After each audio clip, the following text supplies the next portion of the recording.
Okay, today we're going to start working with the minors on my How to Read Tarot. So we're going to do, there is, let's see, how many, 58 minors, right, 58? And 12 suits, 12 cards, 4 suits. And we're going to do the minors that 1 from 10. We're going to leave the court cards separate.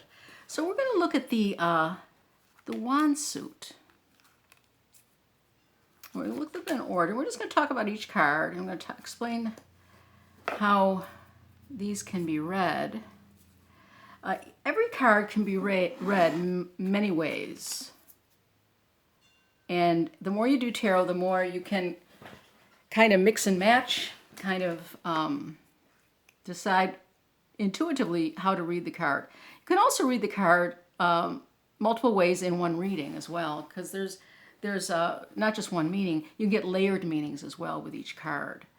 So let's put these down and then see how they look in the finder, because I want to make sure you get a good picture of these. Okay, let me go up a little bit here. This is the wand suit, and it's also known as the element-wise, it's called the fire suit. It's the fire element. Now, is that important? Yes, it is. Yes, it is, because every suit is refers to an element, and the element of fire has properties. And when you think of fire, you can think of the properties it has. It has heat. It has spark. It has, it can smolder. It can burn hot. It can be a nice fire. It has all kinds of levels of heat and light. And it can be changeable. And it can appear in a spark and can disappear with a bucket of water over it. So when you think of fire, you can kind of have an idea of what the suit is also about and help you with defining the suit. Now, it also means fire is also inspiration. It's also inspiration having to do with spirit. Inspiration has spirit in it, so it has to do with spirit. When you think of the chakras, the wand soup would be sort of at the head. It'd be at maybe the third eye or something, if you can think of that way.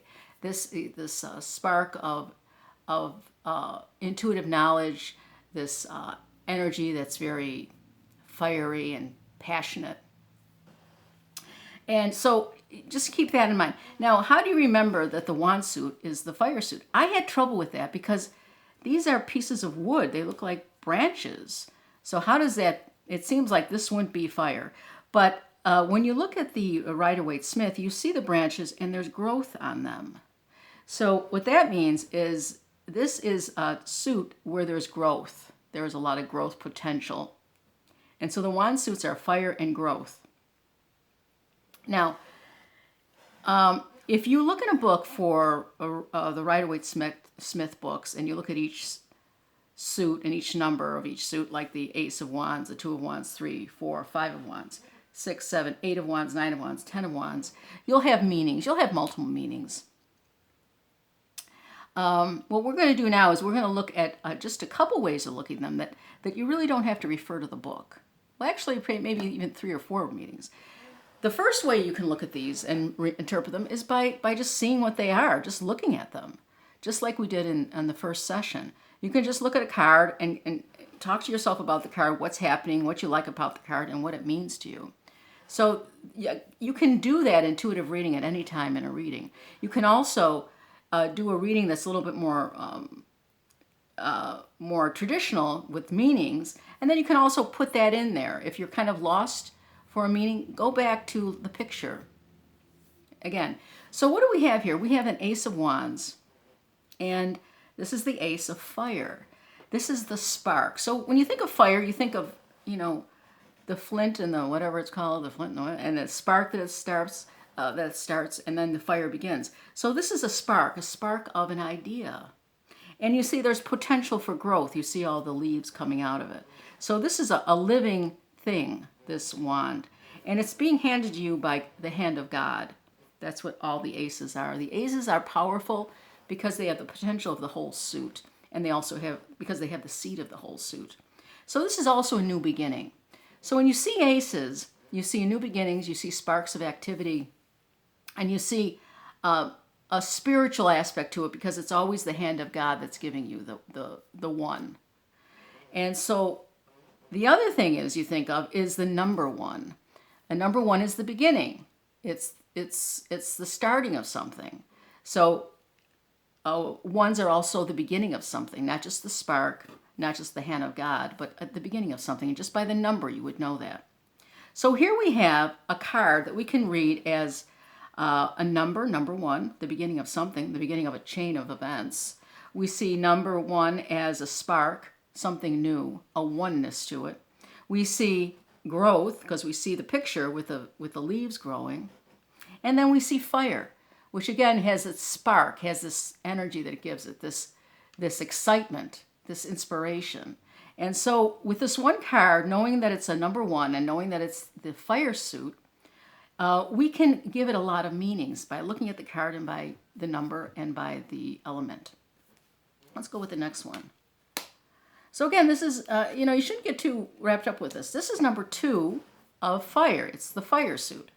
So here we got the fire kind of starting up. This was just the spark of the fire. Now we got a little bit of a spark. We have the kindling maybe starting. So we have something beginning.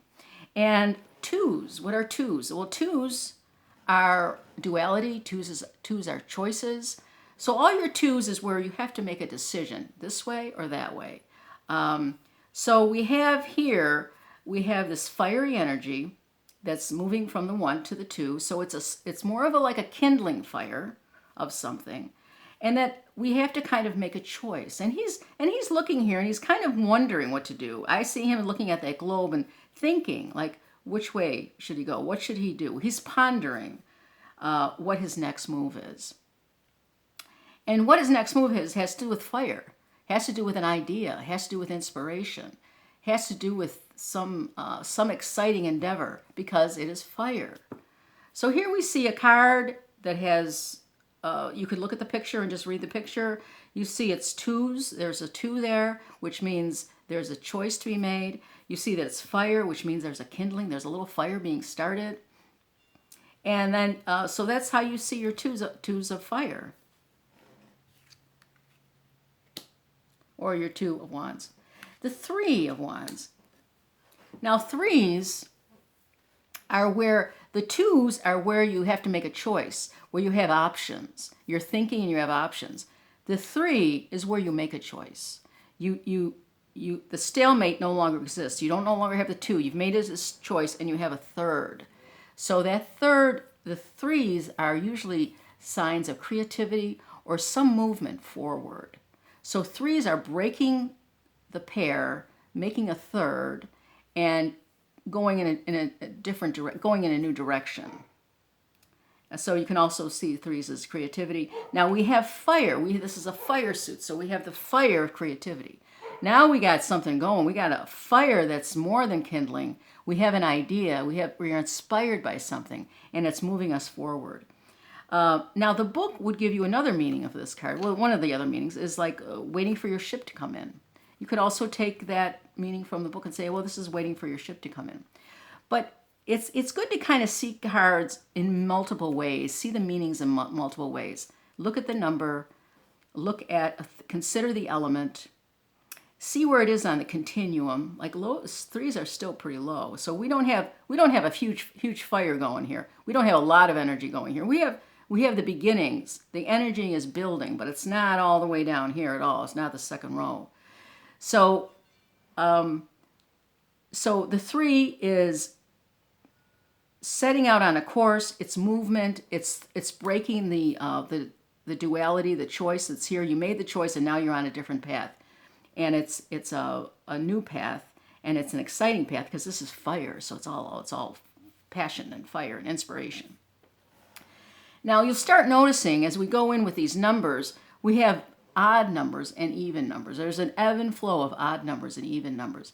And generally, when you start, it's very simple to think of the numbers as active and passive, or active and receptive. The ones are active. That's a male number. It's a male energy. It's active. It's moving forward. The even numbers are receptive or more passive. They're more setting back, thinking, looking back, taking a wider view and settling back. The ones and the threes and the fives and the sevens and the nines and nine, sevens, nine. They're more moving forward, taking a chance, doing some action, even if it's not the best action you can take. It could be impulsive or whatever. So now we're going into, we have this spark.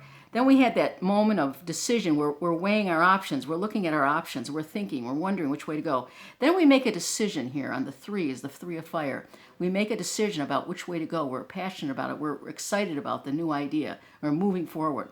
Then we get into the fours. Fours are even numbers. It's a receptive number. Think of a four-legged chair. It's where you relax. It's where you step back and smell the roses. And here we see something very similar to that. It's like a little relaxation. Looks like they're having a little party. It's a little celebration. So fours tend to be, they can be stagnant, but they can also just be sitting back and relaxing and getting the lay of the land. So in this four of fire, the fire is not out of control. It's maybe embers. It's maybe just starting out. Well, it hasn't gone full force with the fire, like a big bonfire, but it's a part where it's starting to build. It's manageable, and you are taking your time to consider things. You're stepping back from the threes where you were pushed forward. They had the impetus to move forward. You're stepping back now, and you're kind of evaluating the situation. There could be some celebrations at hand. Depending on the reading, you may intuitively feel there's a celebration at hand. Again, there's many ways of reading each card, and you can just be playful with it. So then we got the fours. That's sort of a looking at. It's not getting out of control. It's a very stable number. It also can be very stagnant, which we'll talk about with other suits or other elements. But this is a very stable number. So what happens after the four? Well, we go into a five. What is five? It's an odd number. We're moving. There's all of a sudden there's disruption. The fours, the stability of a four-legged chair is all of a sudden put out of whack. And here we have the five, and you see a picture of five young men jousting. And so we have some change going on here. Fives usually mean change. Now this is the five of fire. It's the fire element, the wand element. And so whatever you've been inspired by, or whatever journey you're on with your idea or your project that's been very inspirational, you may come into a few snags. There may be a few snags in the ointment because you're coming into a five. You've been relaxing. You've been looking it over. Maybe you've taken some action, but it's difficult to get moving again. And this shows it could be rivalry, as the card shows, or it could just be change in a project, in any kind of inspirational endeavor that you're in. There could be some change. It could be a change of passion. Passion is also inspiration and also wand energy. So here we go into a five, and the fives are change, and there's disruption there, fives. Okay, so we're going back, so we know that, so that's five, and then we go over here to the six. Again, now we have an even number. So we have the even number, and we have the even number. It's also fire suit. It's also relaxation. So you see how there's this ebb and flow. And here we come into, we've had a difficult time. We've been in battle to some extent. We've put ourselves through a difficult time. But what happens? We come out ahead. We win. Whatever happened here, we come out ahead, and there's cause for celebration. And it's a six. So we're able to enjoy the fruits of our labor in this card. So whatever we were doing, we get to continue on our journey. And at this point, the fire is very, very warm and very manageable, and our desires are being fulfilled. Our inspirational ideas are being manifested to some extent. But it doesn't stay like that, because then comes the seven. And seven is, again, we have an odd number. We have disruption from the sixes, the evenness of the sixes. We have something plowing through and causing it to be unstable, and it's the 7. So here we have the 7 card. So he's celebrated in this card, but not for long, because he still has to, now he has to protect what he's gotten. He's celebrated here, but he has to protect what he's gained. And here he is, and you can see from the picture that he's holding his own. He's protecting what he's gained. But it's not stable yet, because he's being threatened all the way around. So 7s are, again, another, it's not a stable number. And as you see, as we go up this 1 to 10, we see the energy increasing and the problems increasing. Here was just a jousting. Here is more defending, seriously defending. So we see the energy creeping up. We go from the 1 to the 10. The 8s. Now, 8s are a stable number. And here we have, with the 8 of Wands, is just a lot of energy going, a lot of things happening. It is a stable number, but it also is, energy-wise, can be overwhelming. Look at all the wands that are being thrown off to the side, coming down. So it's stable in the sense that it's a number 8, but it's not unstable. But this is just the sheer volume of it. You could have a fire that's very large, but it's contained, but it's huge. That's what this is. And depending on what the purpose is, I mean, this could be really good, because this shows some that you're going to be getting ahead. You're making definite movement. So the 8 of Wands is about a lot of movement, The 9, we come into an odd number.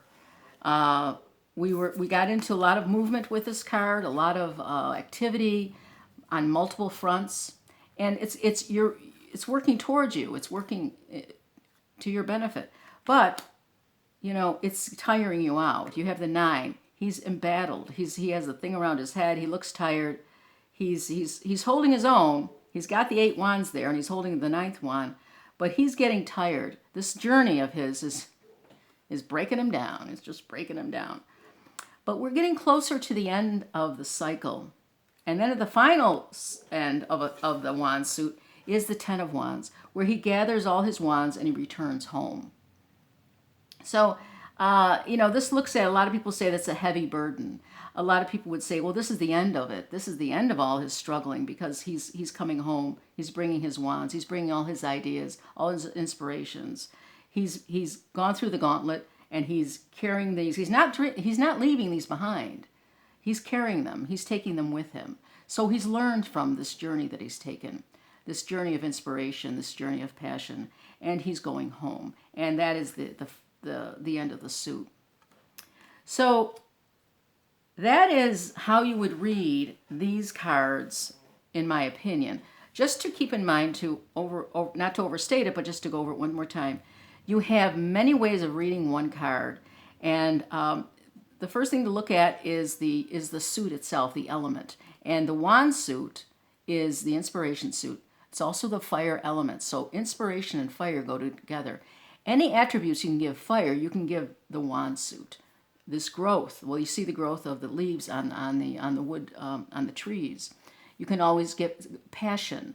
You can fire, passion, inspiration, spiritual energy that is coming from above. So this is a wonderful suit to have, but it doesn't come without its problems, because you see, as it builds, as the fire builds, as the energy builds, you can see it gets more and more difficult, the journey that you're on. So you look at the suit, you see the growth on it. You look at the element, which is the fire, and what aspects of fire, what are the aspects of fire. You can put that into this. You look at the actual picture that you see, that you can interpret, and you look at the number. The number tells you where it is on the continuum. It also tells you if it's active or receptive energy, moving forward or setting back,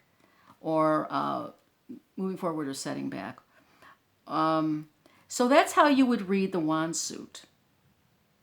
And that's all I got to say, I guess. So thanks for watching, and I'll be back with the air suit. Air suit's next. Have a nice day.